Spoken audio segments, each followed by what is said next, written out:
All right, hey, it's Barclay with RockBoy Radio. I'm here with my co-host, Max, and today we've got a pretty cool interview that we're really excited about. We've got Scott Lucas of Local H. How you doing, Scott? I'm good. How are you? We're hanging in there. Pretty boring summer for you guys, eh? Nothing big of any consequence happened, right? Yeah, there was like a new Guardians of the Galaxy movie, and that's about it. Well, for those of you living on the moon this summer, Local H were victors in the Hit the Stage contest, which was orchestrated by, of course, Metallica, to find one winner to open. I think it was 5 shows this summer, and they were all stadium shows, right, Scott? Oh, yeah. There was some controversy behind the contest. Some felt the contest was more looking for more like newer, local-ish band to get their big shot. And Local H, of course, has been around. They're more of an established band that's been around for 25 years. But personally, I don't really care about the controversy. You guys won. Metallica said you won. That's good enough for me. I think we're more interested in how high you jumped when you found out that you won. We were on tour when that whole thing was going on, and so it felt like it was going on forever, And it was a lot of ways I was just glad it was over, right? And then it was just a relief. And then at that point, you're just kind of looking forward to those shows. And the thing was, I never really got used to it. I never really got comfortable. It was weird. To say that it's on another level is like sort of an insult to that phrase. It's just a complete different fucking universe. It's right. Insane. Did you have, what was your experience? I assume you guys are Metallica fans growing up and all that good stuff, but any experience meeting with them or playing with them in the past?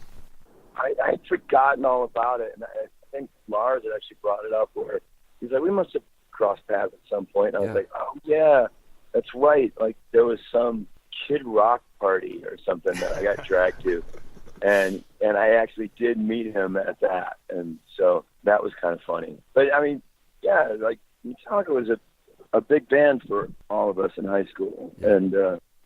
And, Master of Puppets is still one of my favorite records. So, it was a big deal. But on the flip side, too, I read a quote from Lars that something like he says, you guys have been on his radar for 20 years or so. That's got to be pretty cool on the flip side of it, knowing that he's kind of following your career as well. I get the feeling that he likes to sort of know what's going on or right. Listen to different bands like outside of metal. So, that's cool. I don't fool myself into thinking that they own any of our records or anything like that. But, just having somebody like that even know a couple of your songs is cool enough for me. Yeah, for sure. Dude, how was playing on that size of a stage in front of that many people? Was that something unlike anything you've been a part of, or how was that experience for you? Yeah, never got used to it. It was just, and it was one of those things where you're like, all right, we should enjoy this. But I was completely nervous the entire time, and there was always something going wrong. Like the first show, we blew the PA, blew Metallica's PA, and it's just like, oh fuck. And then the second show, it was raining, and that was us. My pedals were freaking out. St. Louis, that was us. Yeah, us. St. Louis. Yeah. So there's always something. You could never coast at any of those shows. There's always something going on. So, there's never time to sort of just kick back and take in the wonder of it all. Right. And at least people weren't getting mad at you like they were getting mad at Lars for having to set up that canopy over his drum set that took about an hour and a half for him to set up. But, oh, right. I know. We were in the pit when that whole thing was happening. Right. And it took forever. And people were starting to grumble. It was pretty funny. Right. You guys are kind of known for your different ideas live. You guys have a lot of cool different concepts that I read about going into this interview. I was reading about how on one tour, one show, you had a bunch of sushi menus or sushi style menus, I guess, and you'd have the fans vote as they came in, and then whenever you guys were going on stage, you would play the most popular choices from the audience that night. And you guys have a lot of interesting examples like that. Give me some more. Tell us more about that, because that's something definitely unique to you guys. Well, yeah, that was the You Pick It, You Eat It tour, and at these sushi menus, and like the songs were sort of split up into like appetizers or chef's special rolls or nigiri, or and you could also like make a special request of the chef and like write in a song. But you could only pick 7, and then I think the menu said if you pick more than 7, we put bamboo shoots under your fingernails. And then we did another tour where we put all of our records in a hat, or the names of our records in a hat, and somebody would pick a record out of the hat, and whatever record was picked, that was the one we'd have to play that night. And we did that for a couple of months. That was cool. I mean, like, how many songs you guys have in your catalog? Because, I mean, you'll have to know every single song in your catalog if you're going to do something like that inside and out, right? Yes, that one we did. We at that point, we had 6 records. So, we had to learn everything. And that was after we had done a week of shows, and each night was a different record. So, I think that was the idea behind the tour. Since we already knew taking the time to learn the songs, we figured we'd just get down the road. So I'm always curious, like, moving kind of past the Metallica thing after it happened, like, how much is something like that able to kind of move the needle for you guys as a band? Like, what positives business-wise can you take away from that experience in terms of growing Local H? I have no idea.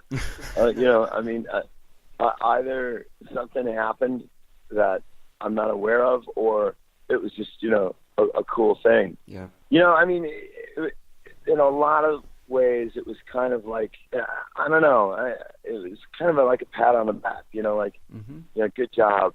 You don't really, it seems like in rock music, sticking around isn't really a trait that's appreciated. Like breaking up and going away for a long time is actually, that's something that's rewarded. Bands reunite, and then more people come, and they do bigger tours, or they play big festivals. Kind of sticking it out and not going away is almost frowned upon. So this thing was almost kind of like pat on the back for sticking around, and there was certainly something to it for that. Like it didn't end up like a band of 14-year-olds didn't end up opening those Metallica shows. Right. It was us. It was a band who kind of stuck to their guns and fought it out in the trenches, and and got a chance to do that. And so it's a different kind of story, but it's one that I hope people appreciate. No, I love your perspective on that. That's a great way to put it. And I didn't know. It's one of those things, like, everything's measured in fucking Twitter followers and shit. At this point in all of our lives, and I didn't know if that was something where all of a sudden, like, followers and likes and all that kind of crap just kind of explode, or if there was some kind of measurable thing that kind of happened. But on the flip side, well, you could definitely see that, like, like when a band like that sort of touches you, like a lot of that kind of stuff kind of rubs off on you for a couple of seconds. I did notice that, and and if nothing else, like you guys have done, people are going to ask me about those shows for the rest of my life. Whenever you do something like did you get to hang out with the guys from Metallica or Volbeat or anything like that, like before the show, after the show? Honestly, I just wanted to stay out of everybody's fucking way. Lars poked his head in at one point, and then at the end, we got to meet everybody, and James was kind of busting my balls, and Kirk was super fucking nice. So yeah, it was cool. But I was just happy to be there, and I just wanted to make sure that we weren't a nuisance. Right. I mean, so let's kind of fast forward to today. You're on tour with the Toadies. What was the strategy hooking up with them, and like how are things going on the road for you guys right now? It's really good. I mean, it's almost like the perfect tour. Like we people that like our band and people that like their band seem to get along, and the crowds are great and really receptive, and it's something that we've been trying to make happen for a few years. So I mean, we have been super busy, and if it hadn't have been the Toadies offering this tour to us, if it had been some other band, we probably would have said no. But this is something that we've been trying to make happen for for a while, and so we couldn't turn it down. Right, and you guys just came through St. Louis, played Del Mar Hall, I think. Is that where you guys played? Yeah. Right. Yeah, that show was great. Yeah, it's a really cool venue here in St. Louis. One of a few cool ones that we have. You know, speaking of the tour, Andrew and I are always kind of intrigued by the road life and tour life, as I think a lot of people are.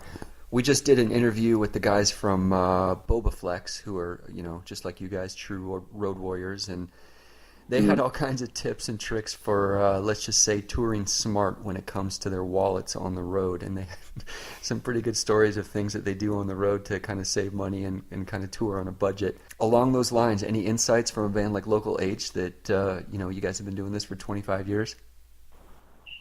I mean, at this point, we just, you know, try to enjoy it as much as possible. And, you know, like, the main thing, and this doesn't really help with the wallet, but we try to eat local every day and just kind of try something new, steer clear of anything that, totally, and just try to see what's up in each city rather than getting the bullshit that's in strip malls and stuff like that. Right. You guys remember where you ate in St. Louis? No where pressure. Did we? It was. We ate at that taco place down the street from Del Mar Hall. Mission Taco, maybe. Mission Taco, right? There you go. And we had a good pizza that was across the street. It was pretty great. What was that place called? Pie. Yeah, that's a good spot. Cool. Well, it's you know, such an amazing story for you guys to be around and still kind of kicking ass after, like I said, 25 years. And I think what is it? 8? Is it 8 studio albums now? It is 8. Yes. Yep. So, but you know, 25 years, obviously, it can't all have been, you know, epic times. What would you say would be kind of like the hardest period that the band had to go through, and what pulled you guys through? I don't know. I mean, there was sort of there was a period after the Island thing. Like, there was sort of like a period from our last Island record to our next record after that, which is like 4 years. And that felt like I was a little lost there for a second. I didn't really, things were changing, you know, and I kind of didn't know where we were going to land, and you know, and it just seemed things took longer. You know, I just wanted to get in the studio and make a new record, and you know, by the time I did get in, I didn't like what we were doing anymore, and you know, so I mean, that was probably a tough thing. I mean, the record that came out of that, Here Comes the Zoo, a lot of people like that record, but it took me a long, long time to be able to listen to that record and enjoy it. And I like it now, but at the time I was like, man, this sucks. I mean, I remember we were recording the record, and the Strokes record hadn't come out yet, and they were playing in New York, and I went to see it.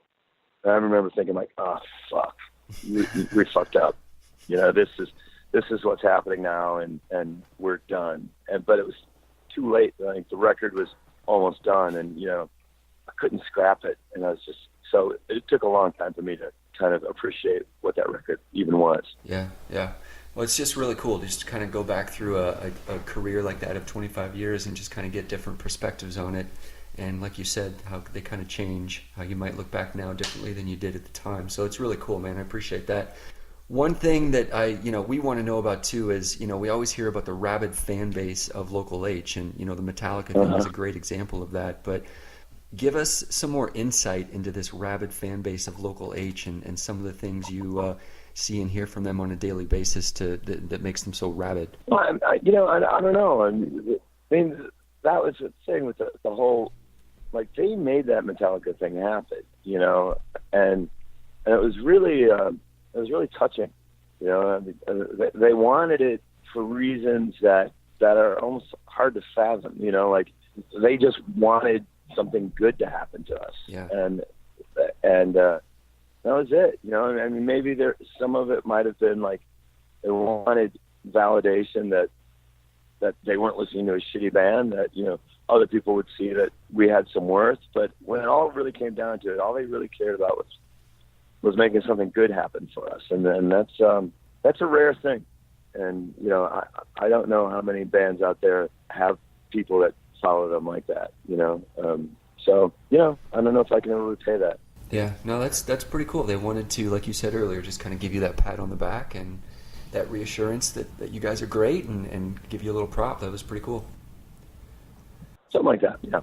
This we're going to wrap things up here with what we call rapid fire. I'm going to hand it over to Andrew here. He's going to just pepper you with some easy questions here. Just give us quick, easy, really don't put too much thought into it answers. He's going to fire them off at you here, okay. And just do your best. If you want to skip anything, if he asks you a shitty question, like he's been known to do every once in a while, just say pass, and we'll go from there. Okay. Okay. Yeah. All right. So what's one thing on tour you can't live without? Clean bathroom. Last show you bought a ticket to go see? John Carpenter. If you weren't playing music, blank would be your career. Sandwich artist. All right. This is kind of Barclay and I's favorite two bands here, so you have to give us an answer on this. Faster Pussycat or Rush? Rush. Favorite venue to play?